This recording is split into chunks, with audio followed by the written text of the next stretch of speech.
বন্ধুরা, এখানে মাছের মশলা তৈরি করতে কি কি লাগছে আপনাদেরকে একবার সব মশলার সঙ্গে পরিচয় করিয়ে দেব।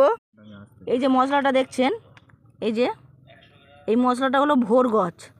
আপনারা চেনেন কি আমি জানি না, কিন্তু দেখুন দেখুন এটা হলো তজ, এটা হলো দারচিনি, যে তজের মতন দেখতে দেখুন। আর এটা হলো জটা মাংসি, দেখুন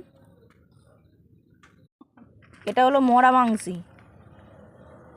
এই যে এটা লটকন দানা। আর এটা হলো বড় কাকলা, বড় কাকলা। আর এটা হলো পচা পাতা, এটা গোটাটা পাইনি বলে আমরা গুঁড়োটা এনেছি। আর এই মশলাটা দেখুন, এটা হলো আয়ুবেল, এটা হলো বুচকি দানা। এরপরে আসি, এই মশলাগুলো তো আপনারা জানেন। এটা হলো বড় মৌরি, এখানে আছে এলাচ, তেজপাতা, জাহের ফল, জয়িত্রী, স্টার আছে, ছোট ছোট যে দানাগুলো আছে এটাকে বলে দারু মেথি, কালো কালো যেটা আছে এটাকে বলে লতা কস্তুরি। এই যে এটা আছে বড় এলাচ। তাহলে সব মশলাগুলো আর একবার আপনারা দেখে নিন।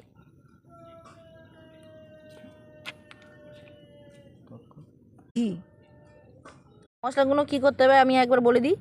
শুধু ঘি দিয়ে ভেজে নিতে হবে। আর এখানে যেসব মশলাগুলো আছে সব শুকনো খোলায় ভেজে নিতে হবে।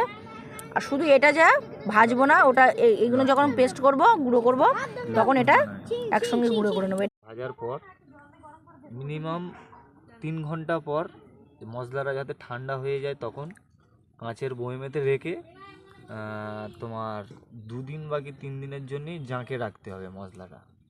কোনো রোদে ফোদে যখন দেবে তারপর থেকে রোদে দিতে পারবে। রোদে মানে কি ঢাকনা খুলে নয়, এমনি রোদ হালকা খাইয়ে আবার তুলে রেখে দেবে।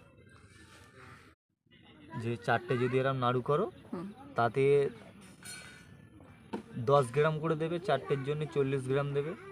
আর 10 গ্রাম দেওয়ার পর ওতে তার সাথে দেবে ছাতু, দেবে একটু ছাতু, একটু ভাত পোলাও দিলে, দিয়ে এই মশলাটা দিয়ে ভালো করে মাখিয়ে বোল্ডার করে যেখানটায় ফেলবে সেখানটায় থোড়ো করবে। দু আড়াই ঘন্টা, 1 আধ ঘন্টার মধ্যে থেকে তোমার কাজ শুরু হয়ে যাবে।